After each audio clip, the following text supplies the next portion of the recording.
Everyone. So the Los Angeles Lakers have waived Arthur Kaluma in order to sign Jiren Cumberland. Arthur Kaluma, I am big on. I like the idea. Again, Lakers, what do you need alongside Luka Doncic, and especially if you're going to keep Austin Reeves? Big, long, physical, versatile, athletic 3-and-D wings. Right? Think of guys like a Adu Thero, a Arthur Kaluma, guys 6'7", 6'8", that can be athletic, defend multiple positions, big, physical. You look at Arthur Kaluma in Summer League, he looks just like big and physical and stocky, right? Like, he's the kind of guy that has the athleticism, the foot speed, can be the lob threat, that can kind of mask, right? Because again, if you're going to go, like, if 3 of our starting 5 for the next however many years is going to be Luka Doncic, Austin Reeves, and DeAndre Ayton, then in my opinion, you need like an Arthur Kaluma type, right? And an Adu Thero type slotted alongside those 3 guys that are just those big, physical, athletic, versatile wings. So Arthur Kaluma is a guy that I really like, that I'm glad that the Lakers have kind of kept under the umbrella, that I didn't obviously expect any of these, any of these training camp invite guys, anything like that. I didn't expect any of these guys to make the main roster because the Lakers can't sign anybody unless they make a trade. They're probably not going to make a trade to bring in like an Arthur Kaluma or anything like that this year,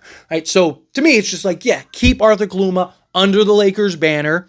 I personally would have had him on that last two-way spot, but the guy that'll probably be that last two-way spot is Eric Dixon. He's the most NBA ready, right? He's a guy that, could, I mean, if let's say we did make the Andrew Wiggins trade and we needed to bring in a guy and we were going to look to bring in one of our two-way or one of our kind of training camp guys, it would probably be Eric Dixon, because again, he's a guy that at least offensively could probably plug and play immediately. He's like, a poor man's Julius Randle right now, but you could argue a better shooter. He's a guy that just, could slot in at that 4, be a backup 4, right? So I understand the waiving of Arthur Kaluma. I just don't want to lose him, because I think he's a guy that has the potential to be a piece on this team, even if he's not a starter, just a rotation piece, to have another 6'7", versatile defensive piece that you can slot in. I don't think you could have too many of those alongside Luka Doncic, right? So to me, Arthur Kaluma, I mean, he was going to get waived at some point. You sign these guys to the 10-day exhibition contracts and stuff like that, Exhibit 10 deals. You sign them to these deals in order to keep their rights for the G League team. So the fact that the Lakers waived Arthur Kaluma isn't really a shock to me, because they were going to do that anyway, and he's going to go down to the G League team. My concern is that if he's really good, a team could come in and swoop him up, or if a team is like, oh, hey, I really like this guy, team can come in and swoop him in and come get him, which might be why the Lakers did it now as opposed to after training camp, right? Because if word gets out that he's really good in training camp and they end up waiving him and sending him to the G League team, a team might go, oh, hey, we could use a guy like Arthur Kaluma, go bring him in, and now somebody's stealing him. If you waive him now, and he's not going to training camp, because you're not going to bring him up either way this year, right? Now, there's no word out on if he's any good or not, right? Lakers also, which I think is interesting, he didn't play a ton in Summer League. Right? I expected him to play a lot more in Summer League. They were and I even talked about this in, the Summer League videos. It almost seemed like they were trying to kind of hide him a little bit, just kind of little doses just to get a feel, just to see. And then, okay, let's bring him back in. Because, when he got them, we watched him defend centers and then switch on point guards and get stops and switch 1 through 5 and grab rebounds and push the pace and do all these things that you wanted to see. And it was like, why is he not playing more? Right? It was like incredibly frustrating. But it kind of makes sense to me, right? Lakers are masking, and hiding and preserving somebody like an Arthur Kaluma, because they don't want somebody to come in and steal him, because they're high on him. They like him, right? And if he starts to if he shows promise in Summer League and then now goes in training camp and you hear good things coming out of training camp, man, Arthur Kaluma's really, balling out, whatever. Now you get a team that's like, ooh, let's bring in Arthur Kaluma. Now you lose him. Now he kind of just stays low key.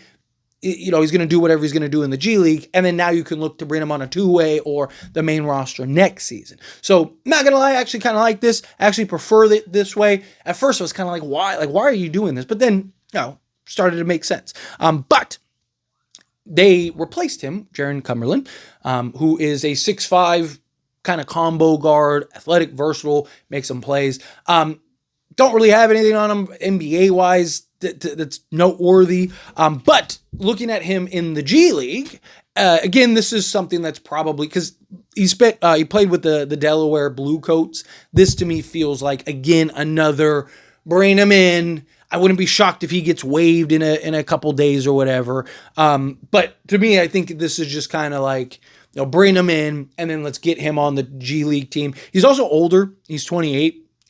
Which, hey, Lakers have had success with guys we've seen, especially over the years. Guys like older guys that do well in the G League kind of transfer over and actually have some success in the NBA. Not like anything crazy, but enough to like be a rotation guy, something like that. I don't hate Cumberland. I don't think he's a bad player by any means. I think Cumberland is a guy that can, if you needed to in a pinch, play a role for you. He's got some seasoning on him, things like that. But the real value is his three-point shooting. So last season, we'll go over his stats again. This was the Delaware stats. 32 minutes per game, 19.6 points per game. So almost 20 points per game on 13.4 field goal attempts. So he shot 47.3% from the field.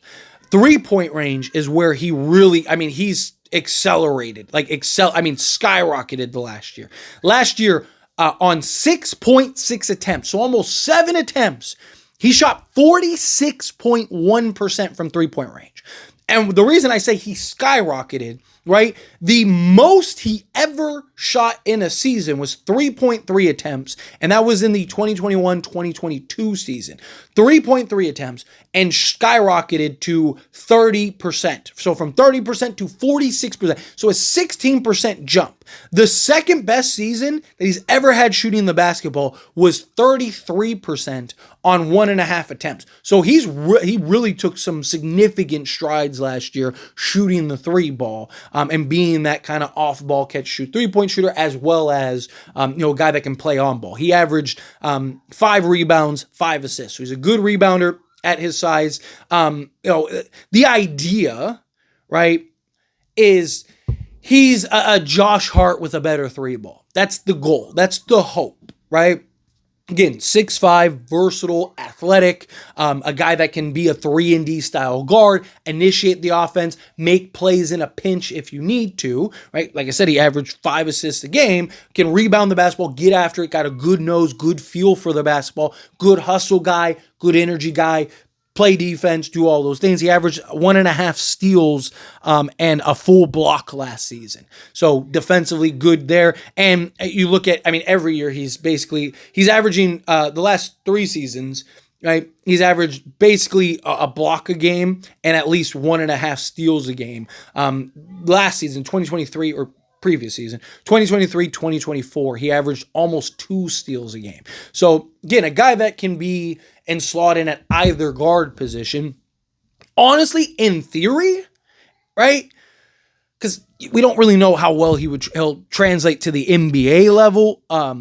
Because he did have a season with Portland, right? And he's played 3 games. And I'll get into it. So he played 3 games with Portland, averaged 4 minutes per game. He shot 50% from the field and averaged under a point. So that's why I said earlier, we don't really have anything for him as far as NBA goes. Literally, you got 3 games, 4 minutes, and he averaged not even a full attempt, right? So that's where we're at. But anyway, so you look at kind of what, in theory and concept, what he may be able to provide, right? And that would be a kind of ideal slotted in guy alongside a Luka Doncic, right? A versatile, sizable, athletic, kind of point of attack, 2-way, 3-and-D style guard that can kind of play that role, initiate the offense, or play off ball for you, and then knock down the 3 ball, hopefully at a high efficiency. I'm not expecting 46% from 3-point range, but can he be 37, 38% from 3-point range? If he can be something like that, on like decent volume, maybe 5-6 attempts per game. You get the high volume, you get the defense, the point of attack, a guy that can do the dirty work, good rebounder at the guard position, right? Like the idea is that he's a guy that could come in and make an impact. He's older, little seasoned, not NBA wise, but G League guys. He's clearly better than the G League. So I think this is kind of Lakers' way to kind of get a look at him, kind of see. They wouldn't be able to sign him on a 2, or he doesn't have 4 years of NBA experience, so maybe they could. But this, to me, just kind of feels more of like a, like we want to kind of get a look at this guy because we think he could kind of play a role, fit if the Lakers make a trade at some point, right? Like this is like a Jordan Goodwin replacement, right? But might be a better 3-point shooter, right? Think of like what Jordan Goodwin was able to do for the Lakers. Myself and many of us, like we didn't want to see the Lakers lose Jordan Goodwin. Obviously, if you can land Marcus Smart, you kind of got to do it. But Jordan Goodwin was a guy that was ideal for the Lakers as far as like what we need as just that point of attack, defensive, do everything, dirty work, hustle guy. Well, a guy like Cumberland is a guy that can be all those things, right? Similar size, length, athleticism, all those things where he can defend kind of 1 through 3 for you, knock down the open 3. You look at guys that the Lakers have been interested in, right? A Matisse Thybulle, a Haywood Highsmith, guys like that. These 6'5" molds that can defend multiple positions, play multiple positions, knock down the 3 ball, play off of Luka and LeBron, but kind of be those ideal kind of complementary fits alongside those guys. So again, I mean, as long as the Lakers don't lose Arthur Kaluma, I'm good. As long as somebody doesn't come in and swoop him up, I'm good. And then as far as like Cumberland goes, again, I don't expect him to be on the main roster. I don't even necessarily expect him to be on the 2-way. I think that this is just training camp, trying to get some guys that can challenge and press Luka Doncic and Austin Reeves, kind of apply pressure on them in practices and scrimmages and runs and stuff like that. And then we'll kind of see where he kind of falls. I think he'll probably end up on the G League team for the Lakers. Lakers will kind of evaluate him for a year. And then, maybe in next year or whatever, he could come in. But the thing is like, you got to keep in mind, he's probably a guy that's closer to his ceiling than his floor. I know he kind of exploded, last year as far as like 3-point shooting stuff goes, which would be great. But it's just like how much more, now next season he's 29, he's going to be 30. Like he's supposed to be in his prime. But, I mean, even if he could be like what he was in the G League, I don't expect him to average 20 points and that, right? But if he's like half of that, of everything, right? So like say he's 10 points with like a steal and half a block per game, getting after it defensively, averaging like 3 rebounds off the bench or something, right? If he could kind of play in that reserve, like Jordan Goodwin type of role, reserve off the bench, cheap value contract, because especially with this new CBA, you need to kind of find those diamonds in the rough. So I don't hate it. But anyway, as always, this is a discussion. I pass question to you. Let me know your thoughts and opinions down in the comments. That being said, if you haven't liked this video, hit that like button. Helps me out. So we enjoy these types of videos, and I truly appreciate it. Not subscribe channel, hit that subscribe button. Turn on the bell notifications. Appreciate y'all. See you in the next one. Thank you.